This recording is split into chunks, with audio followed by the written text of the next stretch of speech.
Welcome to our channel. We provide you with news about true crimes around the world. This is your host TC, who guides you through the highlights from the news of the week. We can't get past the massive coverage of creepy clown sightings. All the clowns seem to have gathered around the United States until some of their creepy cousins suddenly began showing up in the United Kingdom and Australia. It seems, to put it mildly, the creepy clown situation is out of hand. One newspaper even reported of a mass hysteria due to clowns. It seems like people just had it with clowns as one got beaten with a baseball bat. This week, the clown epidemic even became a special hashtag. If you would like to use the clown hashtag, just write Clownpocalypse 2016. We are looking out for clowns in a city near you. If more clown sightings are reported, we will keep you updated.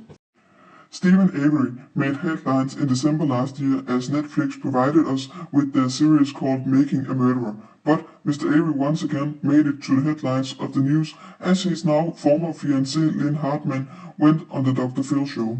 Avery later said he broke up with her as he thought Lynn Hartmann was only in it for the money, while he called her a gold digger.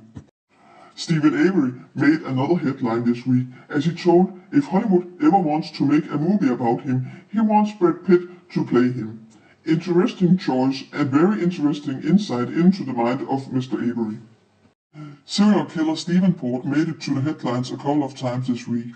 On several occasions, Mr. Port lured men through online dating services. Stephen Port is also known as the Grindr serial killer. Guess I don't have to mention why. Mr. Port had an appetite for men, and he preferred having sex with them while they were unconscious. A cold case that has been in the news lately is the tragic and mysterious disappearance of little Ben Needham, who disappeared on the 24th of July 1991 at the age of only 21 months. Ben disappeared from the Greek island Kos. The latest news in the case is that the police demolished part of an old farmhouse in the search for the toothless remains. While the police are searching for Ben, his grandfather expresses his fear that the police won't find anything in their search. Suspected Ohio serial killer Shawn Grate once again made headlines as he wrote a letter to a reporter. With Grate, we once again see an example of victim blaming, as he, in his 2 letters to the reporter, explains that his victims were already dead before he killed them.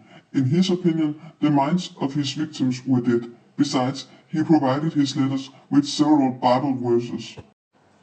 An only 14-year-old girl who was obsessed with serial killer Ted Bundy made an attempt to murder her best friend. The girl had even made a chilling kill list that included her mother and brother. A YouTuber called Dateline420 made headlines as he decided to film a chilling scene he stumbled upon in the middle of a forest. A Blair Witch-style camp with missing people posters stuck on the trees. It later showed what James Rankin had discovered was a bunch of spooky decorations for a Halloween party.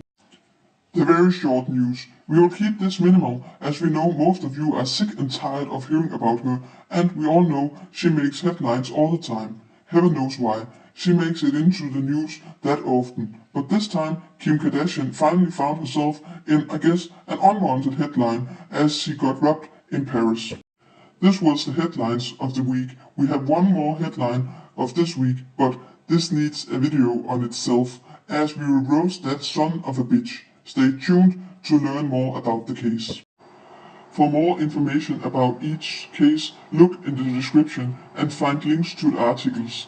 If you don't want to miss out on any true crime news, follow us on Facebook, Pinterest, and Instagram.